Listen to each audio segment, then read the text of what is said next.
So, from what you've seen, what do the most successful students in the real world have in common? And what do the failing students have in common? What is a specific trait or characteristic that separates these two types of individuals? It's actually interesting because I can compare this to my webcam days. But it's the same with webcam, it's the same with fighting, it's the same with the real world. Brutal determination and consistency is nearly impossible to beat. Back in the webcam days, I had a girl who was shit. She made no money, but she'd sit there and she'd do 12-hour days and she'd smile and she'd have fun regardless. It's very hard for girls to perform when no one's tipping them, when no one's giving them any money, when their room is empty. To sit there 12 hours and talk to yourself and not get moody is very difficult for a female. This girl, for the first 3 months, she didn't give a shit. She'd sit there with one person in her room and laugh and smile. And guess what she ended up being after 3 months of being nobody? The number one girl. She ended up being the number one, beating the professional girls. Because the professional girls were like, oh, my room's quiet now, and they expect X amount, and they expect it to be easy. Same with fighting. I knew people who weren't that talented, but they were just at the gym every day. They just ran further, they just trained harder, and they just ended up being world champions. That's how it gets.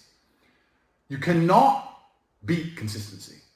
The person who does what they're supposed to do day after day, regardless of how they feel, is going to be the person who wins. The people who are going to be the most successful in the real world are the people who wake up every day and work. If you're the person who wakes up, does work, is fantastic at it, but then takes 3 days off, you're going to lose. They say that hard work beats talent when talent doesn't work hard, and it's completely true. You have to be consistent. You have to decide. Are you the kind of person who wants to make a lot of money in this life and live a life of freedom? Or are you the kind of person who wants to look back when he's 30 on his 20s or 40 on his 30s and look at that decade and go, what did I do with that decade? Well, I didn't get rich. I didn't travel the world and live like they do in Tate Confidential. What did I do? Well, I had a day off here, a day off there, a bunch of nothing days that amalgamate into this decade of nothingness, and you're just wasting your time. If you want to win, you need to be consistent. You don't need to be the smartest, not at all, but you have to be the guy who's there day after day. And I will guarantee you right now, IQ has nothing to do with how successful you'll be as a real world student. What is going to determine how successful you're going to be is, are you there every single day? Are you doing what you're supposed to do day after day? I can also apply this to sales.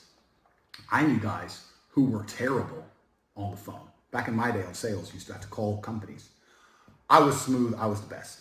We had some other guys who were smooth. They'd land a deal, go buy a nice car, whatever, take a few days off, take it easy.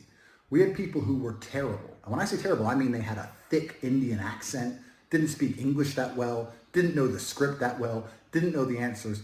But they were always in the top 20% of the company because they just hammered the phone. They just were on it. They needed to feed their family in Bangladesh. They didn't give a fuck. They were just calling. That's it. Day after day. When you're on lunch break, he's on the phone.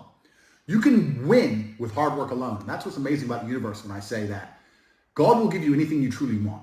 If you truly want money and you truly try hard and you truly listen to us, you are going to have as much money as you could possibly ever desire. But if you think you want money, but you kind of want something else, or if you're arrogant, or if you're lazy, you're going to end up somewhere in the middle if you're lucky and talented. And if you're not talented, you're going to end up at the bottom.